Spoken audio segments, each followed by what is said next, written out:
সদস্য সচিব আমাদের সকলের প্রিয় নেতা আবুল হাসান বকর ভাইকে সংক্ষিপ্ত এক বক্তব্য রাখার অনুরোধ করছি। বক্তব্য রাখার কোনো সুযোগ নাই, আর এক মিনিটের মধ্যে ইফতার হবে। এখানে যারা জাতীয়তাবাদী স্বেচ্ছাসেবক দল বাকুলিয়া থানার উদ্যোগে আজকের এই ইফতার মাহফিলের সভাপতি আমাদের দুলাল জমিরুদ্দিন নাহিদ শামীম, স্বেচ্ছাসেবক দলের আরো যারা কর্মকর্তা আছেন, আসলে টাইমের সময়ের স্বল্পতার কারণে আমি নাম বলছি না। মাসুদুর রহমান লিটন, জমিরুদ্দিন নাহিদ, জনি, তারপরে হীরা, আমাদের ইমাম সাহেব আছেন, ইসাক,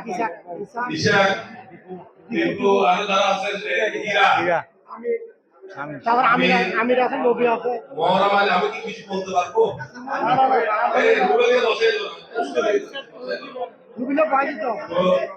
সংগ্রামী বন্ধুগণ, বক্তব্য শুনে আপনারা অস্থির হয়ে যাবেন, আমাকে একটু আমাকে বক্তব্য দিবেন। খারাপ টাইমে বক্তব্য দিতে চাই না। তো আপনারা অনেক কষ্ট করেছেন, আসলে দীর্ঘ আন্দোলন সংগ্রামের পথ পরিক্রমায় আজকে আমরা একটা সুষ্ঠু নির্বাচনের মধ্য দিয়ে বাংলাদেশে 2 যুগ পর একটি গণতান্ত্রিক সরকার আমরা পেয়েছি। আমাদের দল ক্ষমতায় গিয়েছে, আমাদের নেতা কারণের প্রতি তারেক রহমান প্রধানমন্ত্রী হয়ে বাংলাদেশে একের পর এক শপথ নিয়ে যাচ্ছে। যে ওয়াদা শহীদ রাষ্ট্রপতি জিয়াউর রহমানের মতো বেগম খালেদা জিয়ার মতো ওয়াদা দিয়েছে, তিনি ভঙ্গ করেন না, সেটা একের পর এক প্রমাণিত করে যাচ্ছেন।